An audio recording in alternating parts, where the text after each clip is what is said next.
साहित्य और मानवीय मूल्यों के अंतर संबंधों की जड़ें बहुत गहरी हैं। संपूर्ण भारतीय वाङ्मय में हम इसका बोध, इसका अनुभव कर सकते हैं। भारत की संस्कृति को देखें, भारतीय जीवन शैली को देखें, तो जिस चतुष्पुरुषार्थ को बार बार चर्चा का विषय बनाया गया, उसमें धर्म, अर्थ, काम, मोक्ष, इसकी विस्तार से व्याख्या भी की गई। जीवन के लक्ष्य या उद्देश्य के रूप में इनका प्रतिपादन भी किया गया। इन चार में से धर्म, अर्थ, काम, मोक्ष, इनके अंतर्गत जो प्रथम तीन हैं उनको मूल्य के रूप में स्थापित किया गया। यानी धर्म भी एक मूल्य है, अर्थ भी एक मूल्य है और काम भी एक मूल्य है। मोक्ष जीवन का उद्देश्य बन जाता है। स्वामी दयानंद सरस्वती के चिंतन और दर्शन पर दृष्टि डालें तो आत्मवत सर्वभूतेषु के सिद्धांत पर उनका दर्शन, उनका चिंतन आधारित था। वो पूरे खलविदम को, पूरी सृष्टि को आत्मवत देखने की वकालत या पक्षधरता, इस पर बल देते हैं। हिंदी साहित्य के प्रतिष्ठित समालोचक, चिंतक, विचारक और काव्यशास्त्रीय आचार्यत्व से विभूषित डॉक्टर नगेंद्र ने आनंद और कल्याण को मानव जीवन के दो व्यापक मूल्यों के रूप में स्वीकार किया। वास्तव में मानव मूल्यों की व्यावहारिकता और अर्थवत्ता को सिद्ध करते हुए उन्हें योगः कर्मसु कौशलम का ही प्रतिरूप आचार्यों ने माना है। अज्ञे ने भी इस पर विचार किया है। महादेवी वर्मा, जो हिंदी की प्रतिष्ठित कवित्री, छायावादी कविता के चार आधार स्तंभों में एक सशक्त स्तंभ के रूप में जानी जाती हैं, वो अपने गद्य और पद्य सृजन से पूरे हिंदी साहित्य में, और न केवल हिंदी साहित्य में अपितु पूरे भारतीय साहित्य में अपनी एक अलग जगह, एक अलग स्थान बनाती हैं। संस्मरण हो, रेखाचित्र हो, रेखाचित्रात्मक संस्मरण हो, निबंध हो, ऐसे ऐसे पात्रों और चरित्रों का सृजन वो अपनी गद्य रचनाओं के माध्यम से करती हैं। अपनी कविताओं के माध्यम से राष्ट्रीय सांस्कृतिक सरोकारों को उद्घाटित करती हैं।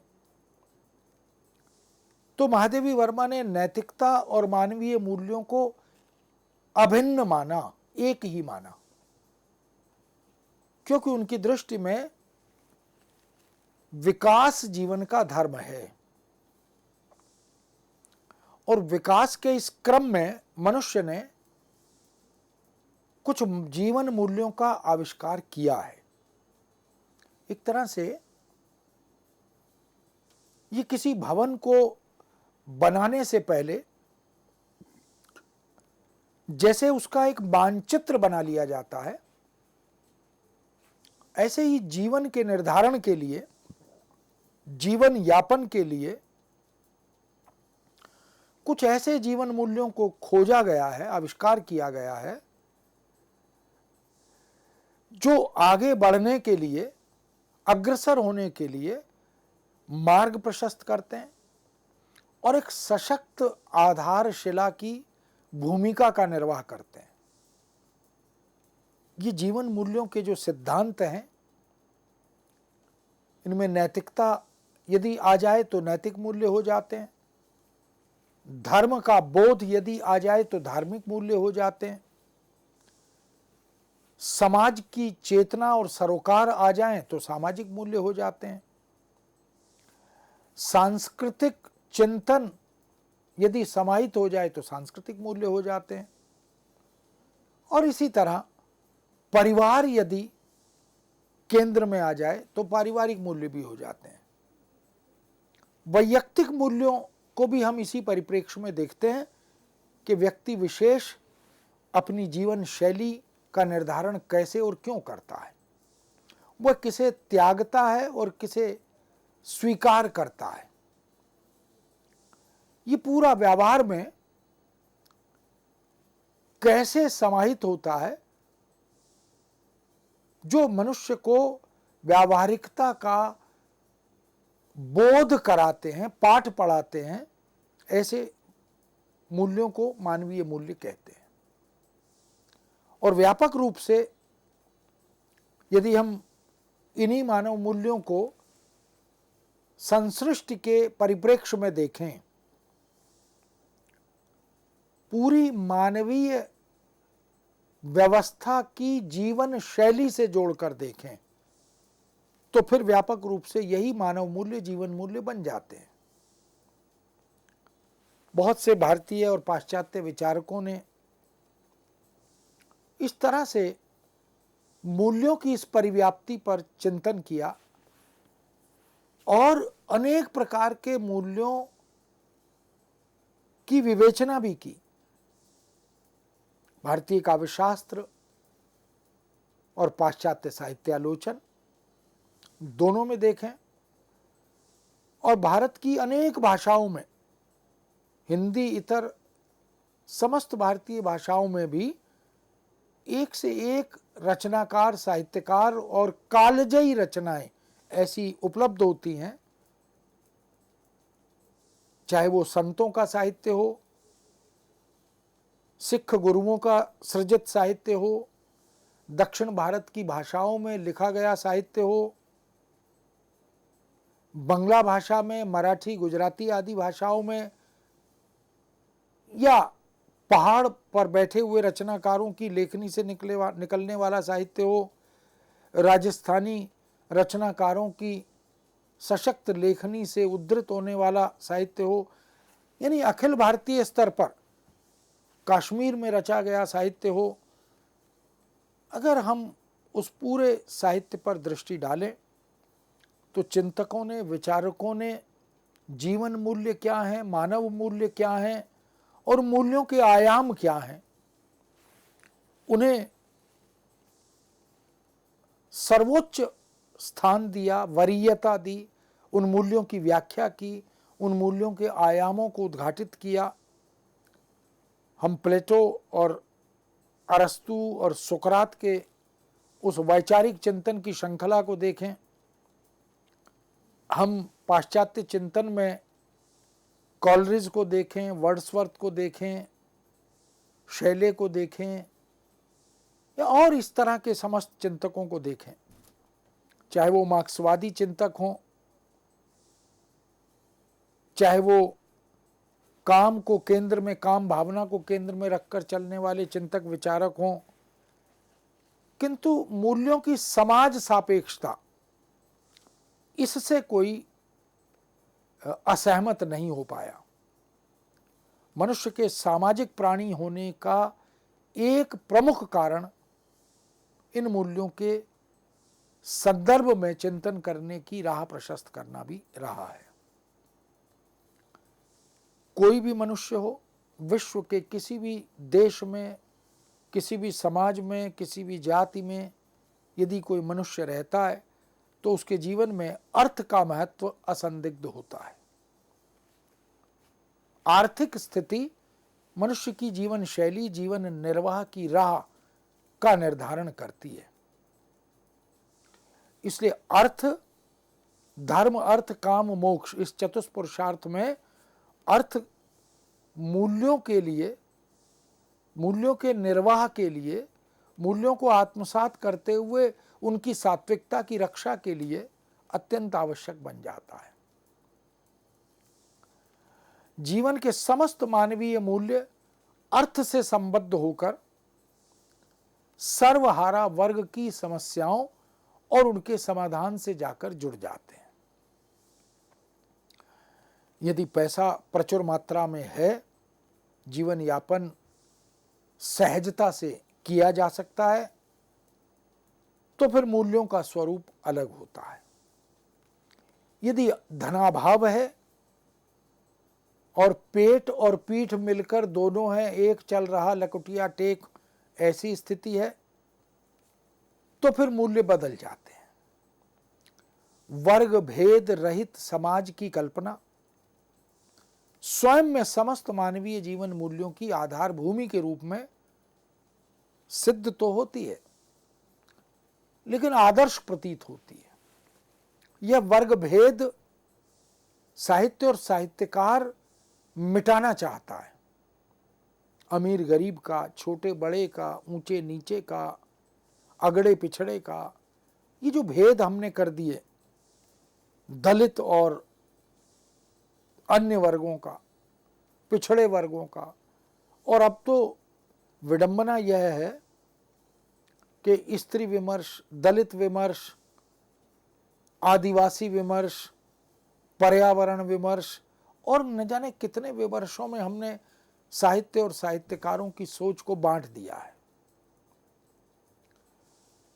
तो प्रश्न यह है कि क्या वर्ग भेद या ये जो तमाम भेद साहित्य और साहित्य के भीतर आकर बैठ गए हैं, इनसे मुक्त समाज की कल्पना की जा सकती है? क्या समस्त मानवीय जीवन मूल्यों की आधार भूमि के रूप में वर्ग भेद या भेदभाव रहित मानसिकता की स्थिति को स्वीकार किया जा सकता है?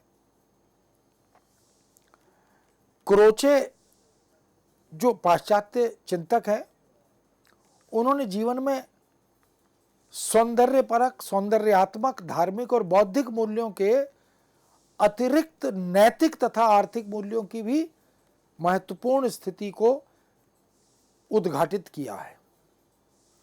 यानी उनका मानना यह है कि धार्मिक और बौद्धिक मूल्यों के साथ साथ हमें नैतिक और आर्थिक मूल्यों की ओर भी दृष्टि डालनी चाहिए। दैवी मूल्यों को निरपेक्ष एवं शाश्वत न मानकर मानव निर्मित माना, ऐसा भी पाश्चात्य चिंतकों ने कहा। स्वार्थ ने जहां स्वतंत्रता को मूल्यों का स्रोत घोषित किया, वहीं अज्ञे ने भी स्वतंत्रता को मानव संस्कृति का सबसे महत्वपूर्ण मूल्य माना, क्योंकि यहीं उसे पशुत्व से मुक्ति प्राप्त होती है, या यही उसे पशुत्व से मुक्ति दिलाता भी है। बहुत से विचारकों के अनुसार मानवता सभी मानवीय मूल्यों की समष्टि है। मानव अपने जीवन से जो कुछ भी कार्य करता है, वह सबके पीछे मानवीय उद्देश्य निहित रहते हैं। यही मानवता समस्त मानवीय मूल्यों का आधार भी है। तो एक प्रकार से चिंतक हो, विचारक हो, समाज सुधारक हो, साधु हो, संत हो, शास्त्रविद हो, कवि हो, गद्यकार हो, सबने मानवीय मूल्यों का मूल आधार मानवता को ही माना। अब मानवता क्या है, इसकी व्याख्या फिर मानवीय मूल्यों के अंतर्गत की गई है। राग द्वेष से ऊपर उठना, ईर्ष्या से अपने को विलग करना, परहित के लिए, जनहित के लिए, सर्वहित के लिए प्रस्तुत रहना, समभाव, सद्भाव, इसकी वकालत करना, ऐसे तमाम मूल्यों को कथा और वस्तु के साथ, पात्र और चरित्रों के साथ जोड़ा गया। यह मानव एवं मूल्यों के बीच एक अदृश्य कड़ी के रूप में कार्यरत या उपस्थित दिखाई देता है। इसलिए जब मनुष्य में किसी अन्य मनुष्य के प्रति मंगल की या हित की भावना जागृत होती है, यानी सबको एक समान समझना, सबके हित को अपना हित समझना, दूसरे की वेदना और पीड़ा को अपनी वेदना और पीड़ा मानकर व्यवहार करना, जब ऐसा होता है, यही सार्वमांगलिक भाव, यही सार्व कल्याणिक भाव मानवता के रूप में व्याख्यायित होती है। वह आज के आधुनिक और उत्तर आधुनिक युग की सोच से अभी भी सात्विक भाव लिए हुए है, परे है। इस वैज्ञानिकता और विज्ञापन के युग में तो तेरी साड़ी मेरी साड़ी से सफेद कैसे, ये मूल भाव घर कर गया है। जबकि साहित्य और साहित्यकार का उद्देश्य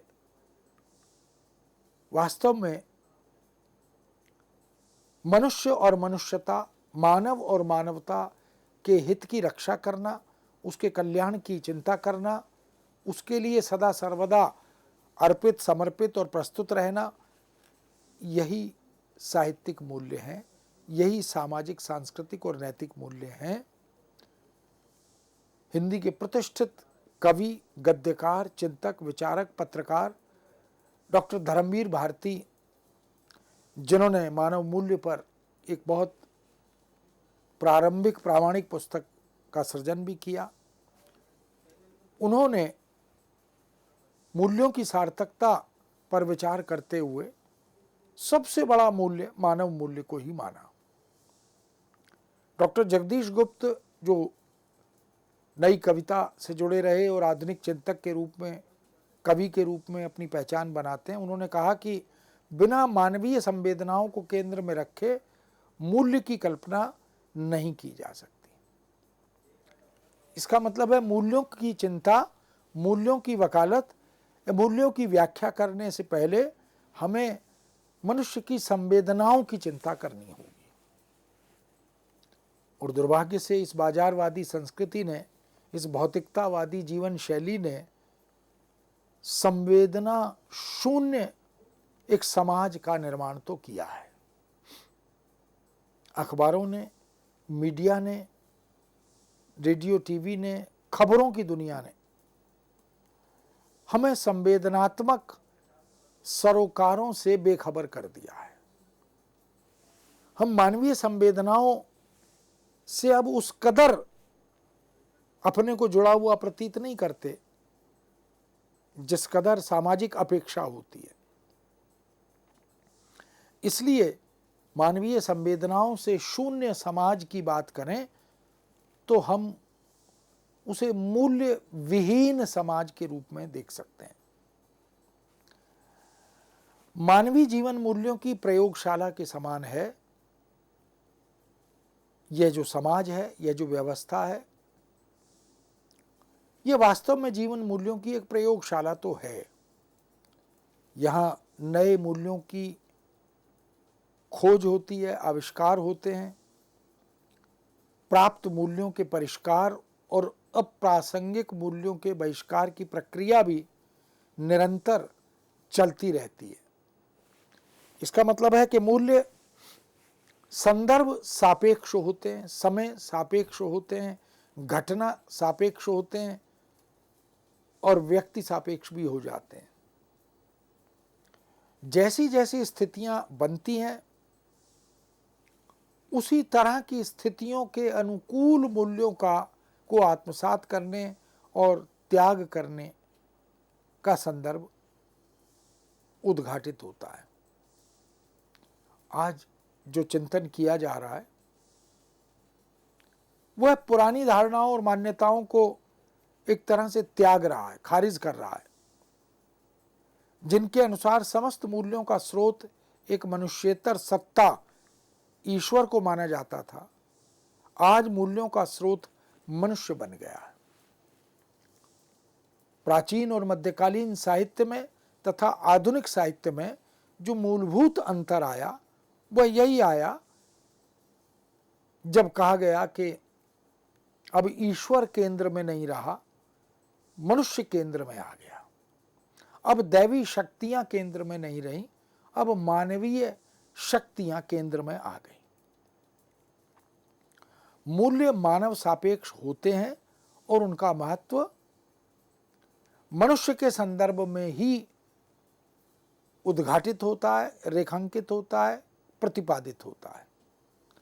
मनुष्य एक विवेकशील प्राणी है। वह अपनी विवेक शक्ति के कारण ही मूल्यों को निर्धारित करता चलता है। मूल्यों का बोध वस्तुतः उसकी विकासशील दृष्टि का ही परिचायक है। यानी विवेकपूर्ण आचरण, विवेक सम्मत दृष्टि उसे उचित अनुचित का, ग्राह्य और त्याज्य का बोध कराती है। यह विकास सहज और नैसर्गिक है, क्योंकि मानव स्वभाव है। गतिशीलता जीवन का एक लक्षण है, परिवर्तन जीवन का एक शाश्वत नियम है। इसलिए हम जहां आज हैं, कल उससे आगे बढ़ना चाहते हैं।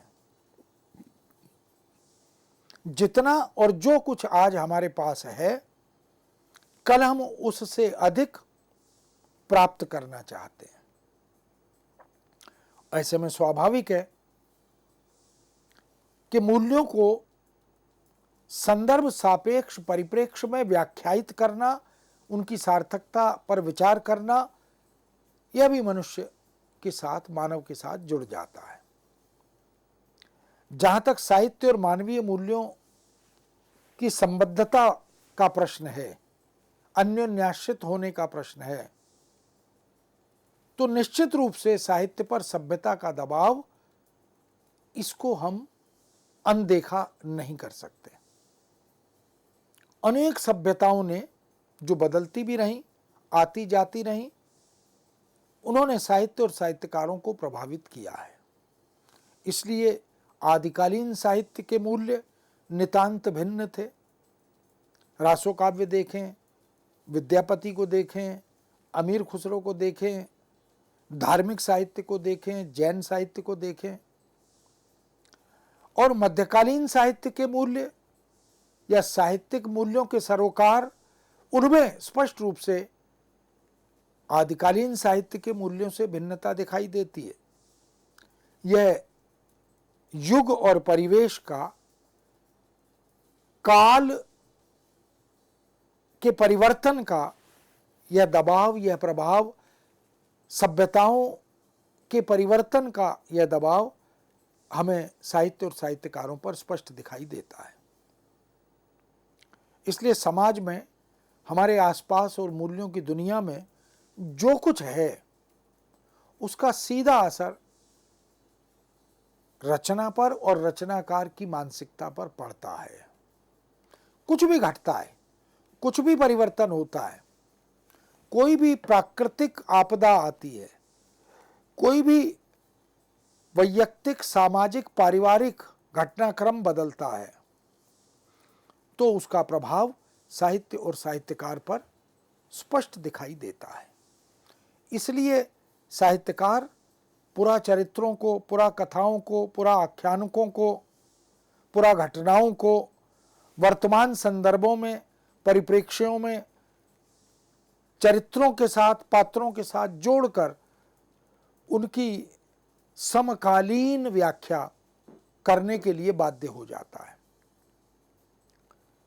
ऐसे तमाम परिवर्तन जो समाज और सामाजिकों में उद्घाटित होते हैं, दिखाई देते हैं, उनमें साहित्य और साहित्यकार की हिस्सेदारी या भागीदारी भी रहती है। निर्मल वर्मा के अनुसार अंततः सारे बाह्य परिवर्तन मनुष्य के निजी जीवन और मानव संबंधों के वृत्त में ही फलित होते हैं। हजारी प्रसाद द्विवेदी ने तो एक लेख में यह भी लिखा कि मनुष्य ही साहित्य का लक्ष्य है। इस तरह हम देख सकते हैं कि साहित्यकार की दृष्टि में और साहित्य के केंद्र में मनुष्य और मानवता यह सदा सर्वदा सर्वोपरि रही है और शास्त्र के अनुसार रहना भी चाहिए। वही साहित्यकार कालजयी साहित्यकार होता है, वही रचना कालजयी रचना होती है जो शाश्वत मानव मूल्यों की प्रतिष्ठा, प्रतिपादन और व्याख्या करते चलते हैं। इसलिए मित्रों, साहित्य का और मानवीय मूल्यों का जो रिश्ता है, जो संबंध है, वो अटूट है, अभिन्न है और शाश्वत है।